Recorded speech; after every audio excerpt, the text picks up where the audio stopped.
My girlfriend said, "It's just attention," as she replied to his "I miss you" with a heart emoji. She didn't even break eye contact with me when she did it. One thumb hovering above the little row of icons, a tiny pause and then tap, red heart sent. I watched it pop up in the chat bubble, bright and dumb and too cheerful under his grey "I miss you" message. The room suddenly felt smaller, the air thicker, like the walls had crept a few inches closer while I wasn't looking. Her phone screen lit her face from below, giving her that ghost story around the campfire glow. My stomach did that thing where it drops before your brain catches up. Seriously, I heard myself say. My voice came out flatter than I felt. She was tucked into the corner of our couch, blanket over her legs, a half-finished pizza getting cold on the coffee table between us. The TV was still playing some Netflix show we'd stopped pretending to follow 10 minutes ago. She looked up from her phone, raised an eyebrow like I'd interrupted something minor, like I'd asked why she'd left a cupboard open. "What?" she said, tucking a piece of hair behind her ear. She was still holding her phone, screen up. She didn't move to hide it, in some ways that made it worse. "You just sent him a heart," I said. I nodded at the screen instead of pointing, because I was trying really hard not to feel like someone's dad catching them texting under the table. After he said, "I miss you." She glanced down, then back at me, and actually rolled her eyes. "Oh my God, Alex," she sighed. "It's just attention. Relax." It was a Sunday night when this happened. I remember that mostly because the whole evening had been aggressively, boringly normal up until that point. We'd done groceries in the morning, argued in the cereal aisle about whether the fun muesli with chocolate chunks was a scam, stopped by her mum's to drop off some Tupperware, then come home and done the classic "so what do you want to watch?" loop for 45 minutes before landing on something neither of us really cared about. I was 27 at the time, she was 25. We'd been together 3 years, living together for one of them, in a rented 2-bedroom apartment with squeaky floors and a balcony that overlooked exactly one sad gum tree and a lot of power lines. Her name's Casey. I don't know if that matters, but reading other people's posts on here always feels more real when the people aren't just my girlfriend and some guy. So Casey, she works in marketing, which she alternately describes as making ideas pretty and carefully tweaking the levers of capitalism. I'm a high school English teacher, which is a fancy way of saying I spend most of my time explaining what a thesis statement is and confiscating vapes. We met at my sister's birthday drinks. Casey was there as someone's plus one and ended up staying long after that someone disappeared to smoke out the front and never came back. We spent most of the night at the end of the table making fun of the menu descriptions, why was everything artisan, and the fact that my sister had made a slideshow of her own baby photos to play on the TV behind us. She told me she once got detention in year 9 for dictionary at a boy who kept snapping her bra strap. I told her I'd failed my driving test twice because I kept turning the wipers on instead of the indicators. By the end of the night, I'd given her my number by writing it on the back of a receipt, which she later told me was weirdly charming in a pre-smartphone way. We were good together, at least at the start. I don't mean perfect in the rom-com sense, just comfortable, ease. We fell into each other's lives like pieces that had been waiting for a spot. There were inside jokes that built themselves up quickly, shared playlists, the discovery that we both hated coriander but for completely different reasons. She was loud where I was quiet, decisive where I could spiral over which brand of rice to buy. The first time I heard the phrase "it's just attention" from her, it was about Instagram, not some guy. We were lying in bed one night, phones held above our faces in that millennial Gen Z neck-breaking way. She posted a selfie earlier, nothing wild, just one of those overhead shots with a coffee cup and the caption trying to be a real adult hot sparkles. The likes kept rolling in. I glanced over and saw her refreshing her notifications. "Someone's popular," I teased. She smirked. "It's just attention," she said. "I like it, sure, but it's not like it means anything. Half these people wouldn't say hi in real life." I didn't think much of it. Who doesn't like some online validation? I've posted a selfie or two and not hated the tiny hit of dopamine when someone comments, even if it's just my mate Josh taking the piss. Where it started to get complicated was when attention started coming from specific people, not just the vague crowd of internet acquaintances. Enter Liam. He technically existed before me. According to Casey, he was almost back in uni. They'd been in the same media studies class, flirted through group assignments, hooked up once during a house party in some share house with milk crate furniture and a stolen street sign in the kitchen. It fizzled when he went overseas for a bit and she started dating someone else. Extended almost. When we started seeing each other, he was just another character in her funny uni stories. "Is this the guy who tried to skateboard down your dorm hallway and broke his collarbone?" I asked once, scrolling through one of her old Facebook albums. "No, that was Hayden," she said. "Liam's the one who made that film about how capitalism kills dreams and then went to work for a bank." We laughed, people change, whatever. I first noticed him properly about a year into our relationship, when his name started popping up more in notifications on her phone. Not in a weird way at first, likes, comments, reactions, the typical guy who comments under every story. He'd reply to her boomerangs of cocktails with "Take Me WU" and her selfies with Queen and flame emojis. I rolled my eyes and joked about him being her hype man. She said that's literally what gay best friends are for, except he wasn't gay. Liam's harmless, she said whenever I raised an eyebrow. He just likes drama and gossip. He's basically a real housewife in a man's body. He lived in another city then, working some corporate gig that involved suits and acronyms. They'd kept in touch, according to her, through the usual background channels, likes here, a happy birthday, there a DM about some meme. I didn't think too much of it. I've got female friends I text memes to. I wouldn't want my girlfriend flipping out over every heart eye emoji. Things started to shift when he moved back. It's so weird, she said one night, flopping onto the couch next to me. Liam's moving back. His company's transferring him here. We haven't properly hung out in years. Throw him a welcome home party, I said. Charge him entry. She grinned. Please, he'd probably insist on a red carpet. They made plans to catch up. Coffee, maybe drinks. I didn't feel threatened. Why would I? She'd chosen me. I was the one she fell asleep next to, the one who knew her weird coffee order and which part of the duvet she hated. The first time she met up with him, she came home buzzing. How was it? I asked, rinsing dishes in the sink. So fun, she said, kicking off her shoes. He's exactly the same and also completely different. He's got this ridiculous beard now and keeps saying things in corporate speak like "circle back," but then he'll quote Mean Girls mid-sentence. We just talked and talked. I forgot how easy it is with him. That's good, I said. Always nice to have old friends around. She kissed the back of my neck as she walked past. Don't worry, she murmured. You're still my favorite. It wasn't that I didn't believe her. I did mostly, but there was a tiny prickle at the back of my mind. The way she smiled when she talked about him was different. Not better, not worse, just lit in a slightly new way. They kept hanging out, always framed casually. I might grab a drink with Liam after work. You cool to sort dinner? Liam and I are going to check out that new dumpling place. Wanna come? Sometimes I'd join them. He was genuinely hilarious, I'll admit that. One of those people who can turn a boring story about office politics into a stand-up bit. He asked me about teaching, made all the right I could never do your job, respect noises. The three of us together were fun. I could see why she liked him. But there were also the times I wasn't invited. It's more of a catch-up thing, she'd say. We're talking about stuff from ages ago, you'll be bored. Or he wants to vent about work and his breakup. I don't want him to feel weird with my boyfriend there.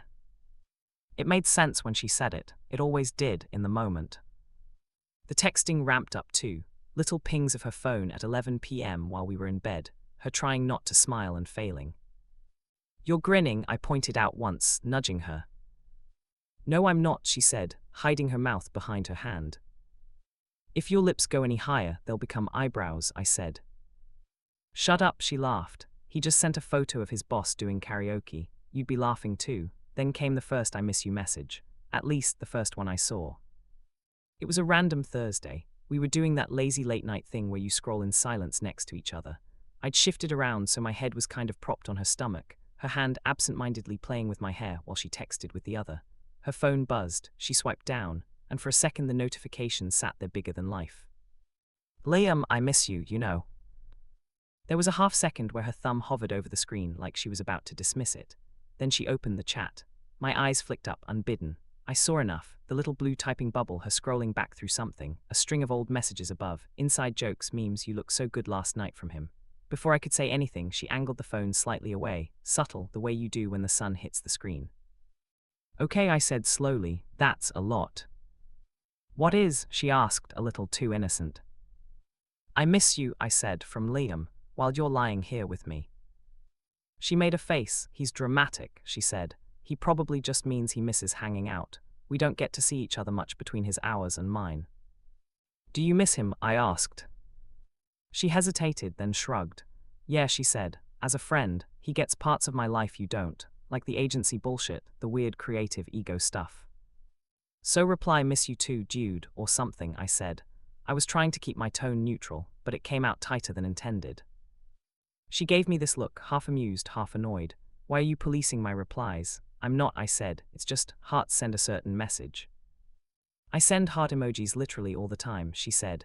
To my mum, to my group chat, to my Pilates instructor when she posts a dog picture. It's not that deep. My jaw did that thing where it clenched on its own. To your straight male friend who just texted, I miss you, while you're in bed with your boyfriend, it kind of is, I said. She sighed, irritation flickering across her face. Alex, it's just attention, she said. He likes feeling special, I like feeling, I don't know, seen. It doesn't mean I'm going to run off with him. I'm lying in bed with you. That's the reality, that's what matters. It matters that you care more about how he feels reading that than how I feel watching you send it, I said. She frowned. That's not fair, she said. You're making this weird. If I thought there was anything sketchy, I'd shut it down. I know where my line is. Do you? I asked quietly. She didn't answer that, not directly anyway. She went back to her phone. A minute later it buzzed again and she chuckled.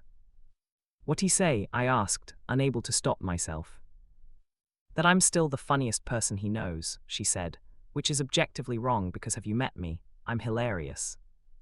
I forced out a laugh. The knot in my stomach tightened. The thing about it's just attention is that it sounds harmless, even self-aware when you say it out loud. It implies distance. I'm not invested, I just like the boost. But the more she said it, the more it felt like this little shield she held up against any discomfort. Mine, hers, anyone's. Over the next few months, the pattern continued. When she was stressed or tired or insecure, the Liam messages became more frequent.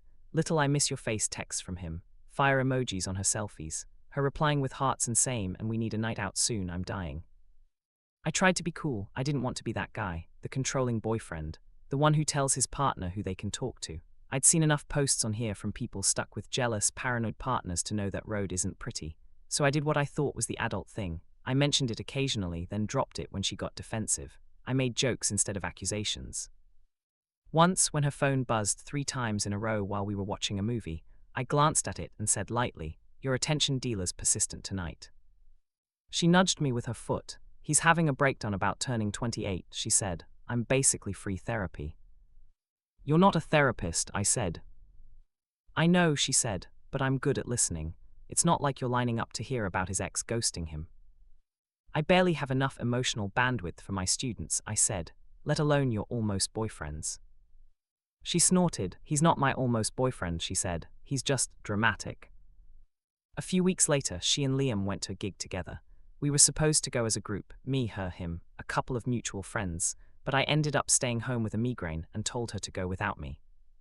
You sure? She asked.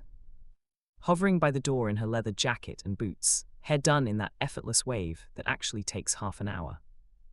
Yeah, I said, pressing a kiss to her forehead. No point both of us missing out because my brain's decided light is the enemy. She hesitated. I'll text you when we're on our way home, she said. Promise. I woke up at 2 a.m. to an empty side of the bed and a buzzing phone, a message from her. This line for the bar is stupid. Liam's place is closer than home. We might crash there and come back in the morning. Don't worry, love you, Red. Timestamp 11:47 p.m. There were no follow-up texts. My head was pounding, but suddenly the migraine felt like the less urgent ache. I stared at the message for a long time. It wasn't unexpected. She'd stayed at friends' places after nights out before, but not usually with not with Liam's place. I texted, okay, thanks for letting me know. See you in the morning. Love you too. The 3 little dots appeared then disappeared. No reply. I lay there staring at the dark ceiling, my brain doing that lovely thing where it creates entire movies you don't want to watch. Them stumbling into his apartment, laughing, dropping shoes by the door, collapsing on the couch, or not, I shut it off, or tried to. She came home around 9:30 the next morning. Hair messy, makeup smudged, wearing the t-shirt I'd seen in his Instagram story before. Hey, she said, sliding into the kitchen like it was any other morning. How's the head? Better, I said. You? Tired, she said, opening the fridge. We stayed up way too late debriefing the show. Do we have any eggs? How was Liam's cooch? I asked. She froze for a fraction of a second, then kept rummaging. Lumpy, she said. He really needs to upgrade. Why? Just wondering, I said. You never replied to my text. She shut the fridge, holding a carton. I saw it, she said. I was drunk and then we fell asleep. I figured you'd rather I didn't wake you up at 3 in the morning with still alive, slightly more deaf. Right, I said. She cracked the eggs a little too hard. Shell fragments fell into the bowl. Are you mad? She asked without looking at me. I don't know yet, I said honestly. Are there any parts of last night you haven't told me? She sighed, put the whisk down, turned to lean against the counter. We went to the gig, she said. We had drinks, we shouted along. He got emotional about some song that reminded him of his ex. We walked back to his because it was closer than waiting half an hour for an Uber. Crashed on the couch. That's it. If I'd come home at 3 a.m. instead, would you feel better? Maybe, I said, because at least then I'd know you thought of this as home. She frowned. Don't do that, she said. You know this is home. I literally live here. Sometimes I feel like he's the emotional home lately, I said quietly. That's not fair, she shot back. You can't just say stuff like that and drop it. I'm allowed to have friends, Alex. I'm allowed to have intense friendships. Just because I'm your girlfriend doesn't mean you get 100% of my emotional energy 100% of the time. I don't want 100%, I said. I just want not to feel like I'm the background noise when you need a break from him. We argued, we circled the same points. I said his I miss you texts and late-night sleepover vibes were crossing a line. She said lines are fuzzy, and that if she'd wanted to cheat, she already would have, and that the fact that she hadn't should count for something. It's just attention, she repeated, exasperated. It's a bit of validation, a bit of fun. You know I love you, you know I'm with you. Can you not let me enjoy feeling wanted without turning it into a federal case? It's hard to enjoy something you feel like is coming at your expense, I said.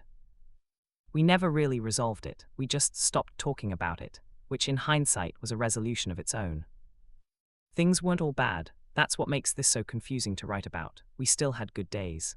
Great ones even, lazy Saturdays making pancakes, stupid TikTok dances in the kitchen, her coming to my year 12 drama night and ugly crying at a 17-year-old's monologue, then hugging me in the corridor and saying, I'm so proud of you, you made these kids do this. But underneath the day-to-day stuff, there was this humming tension. Whenever her phone buzzed, I found myself glancing over.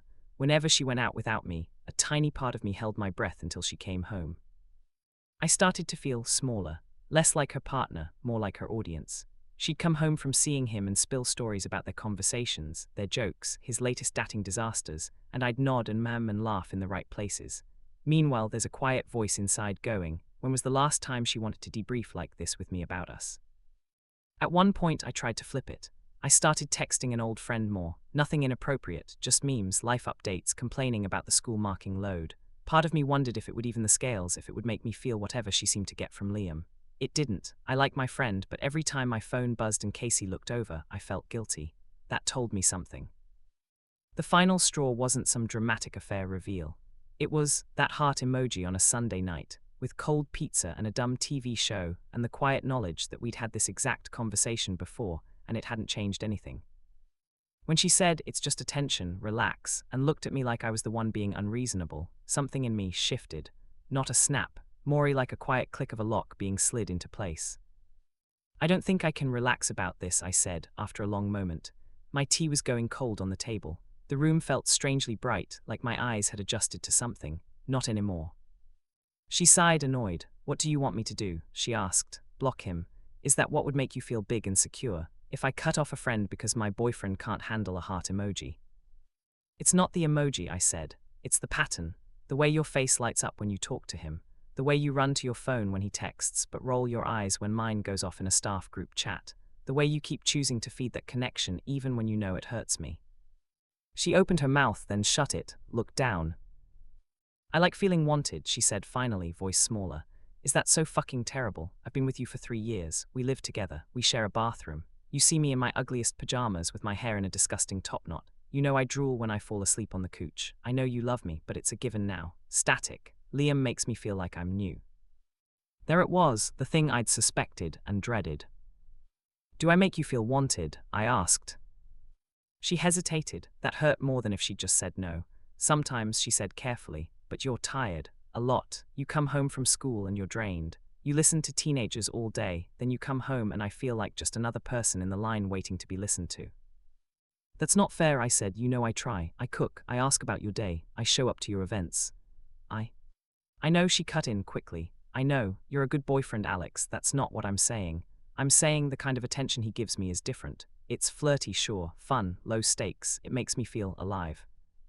And my attention makes you feel what? Comfortable, bored. Safe, she said, which is good, it is. It's just not always enough to drown out the part of me that misses the chase. the validation, the version of myself that only exists in brief, curated interactions. Then why are you in a relationship? I asked, more blunt than I meant to. That's not me being a dick, that's a genuine question. If what you want is endless attention from a rotating cast of people, why sign up for monogamy? She looked at me, really looked at me. Because I love you, she said. Because I want a life with you.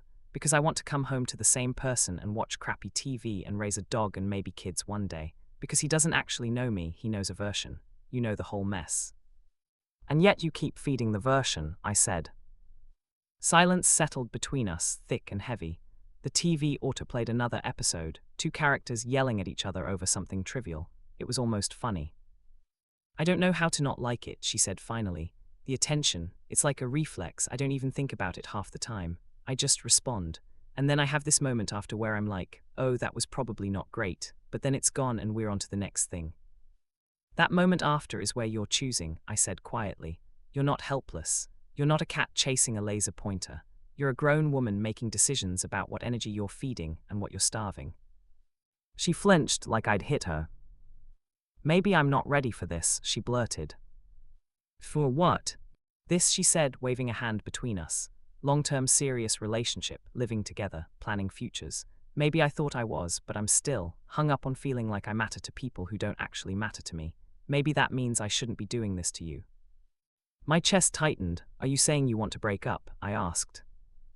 I'm saying, she trailed off, rubbed her temples. I don't know what I'm saying. I just don't want to keep hurting you because I'm chasing little dopamine hits. And I don't want you to spend years with someone whose first instinct, when she's sad or insecure, is to look at her phone instead of at you. Then stop doing it, I said a little too loudly. Go to therapy, uninstall Instagram, block him, do whatever it takes. I'm not asking you to be some monk. I'm asking you to stop inviting another guy into our relationship every time you're bored. She shook her head. It's not that simple, she said. It is, I said, it's just hard. Those things aren't the same. We fought some more. The words blurred after a while. Circles of you're too sensitive, and you're too careless, and you knew about him from the start, and he was a story, not a subplot in our actual life. At one point she snapped, fine, I'll block him. Happy, and actually opened her phone, went to his chat, hovered over the buttons. I watched the tension in her hand, the way her thumb trembled slightly. She backed out. I can't do it like this, she said, tears spilling over suddenly. Not when it feels like I'm doing it because you're making me, not because I chose it. I'll resent you. So you'd rather I resent him? I asked. She wiped her cheeks, frustrated. I'd rather neither of us resent each other, she said, but that seems pretty unlikely right now, doesn't it? We ended the night in separate corners of the couch. At some point she went to bed without saying goodnight. I stayed up staring at the TV long after the show ended, the "Are you still watching?" prompt sitting accusingly on the screen. Over the next week we existed in this weird limbo. Polite, careful, she didn't mention Liam, I didn't ask. I noticed her spend more time scrolling without typing. I didn't know if that meant they'd stopped talking or if she'd moved it to another app. I was too scared to ask and too proud to check. I booked a session with a therapist. For me, not us. I needed someone who wasn't my friends or my sister going, yeah, that's fucked, dump her. I wanted to understand why I was holding on so tightly to something that made me feel this uneasy. In therapy, I said things out loud I hadn't fully articulated even to myself. That watching her chase attention made me feel like a consolation prize. That I was scared of being alone, but more scared of becoming someone bitter and suspicious. That a part of me felt like I should be okay with it, because we're all talking to other people all the time in this era. My therapist asked, if your best friend told you his girlfriend was doing this, what would you say? I didn't even have to think. I'd tell him he deserves someone who doesn't treat his feelings like an inconvenience, I said. So why don't you? She asked. Because it's different when you're in it. Because I know all the good parts of her too. Because for every I miss you text, there were 10 nights of her rubbing my back when my anxiety flared. Because I love her. That Sunday night was 2 months ago. We're not together anymore. I wish I could say it was a clean, empowering decision on my part, but really it was death by 1,000 little confirmations that nothing was going to change. The actual breakup conversation happened on a Wednesday, in our kitchen, over leftover stir-fry. Very glamorous. She told me she'd been thinking about what I'd said about choices and attention, and that in that thinking she'd realized she wasn't ready to give up the rush. I don't trust myself, she said, twisting her fork in the noodles. I want to be the person who can look at their phone, see I miss you, and go lol no without a second thought. I'm not there yet. It's not fair to keep you here while I figure out how to become that person, if I even can. So you're choosing them, I asked, the blur of likes, the Liam types, the validation. I'm choosing to not drag you through my mess, she said. It's not them, plural. It's me, my shit, my inability to sit in a feeling without immediately filling it with noise. I need to fix that before I try to promise anyone exclusivity again. That sounds very mature, I said, sharper than I intended, while still being a way to avoid saying, I don't want to give this up. Maybe, she said, I don't have a way to make this not hurt. I wish I did. I moved out 3 weeks later. The logistics were boring and painful, splitting furniture, figuring out who got the plates from Kmart and who got the good mugs, forwarding mail. Our dog went with me. She said, he's more your baby than mine, and I pretended that didn't sting too. Liam messaged me once. I hadn't expected that. A short, awkward text. Hey man, Casey told me you guys broke up. I'm sorry. I know I probably didn't help. If it's any consolation, she really did love you. I stared at it, typed and deleted about 6 different replies. Settled on. Please don't contact me again. He didn't. Casey and I are nothing right now. Not friends exactly, not enemies. Just 2 people who shared a life for 3 years and now share a history. We texted a couple of times in the first few weeks about bills, about a parcel that went to the old place. Once she sent me a picture of the dog bed and wrote miss his snoring, and I sat on my floor and cried in that ugly, hiccuping way that makes your chest hurt. I don't know if she's still talking to him. I assume yes. I blocked both of them on socials not as a statement, but as an act of self-preservation. There's only so many it's not you. It's my healing posts a person can take before they throw their phone into a river.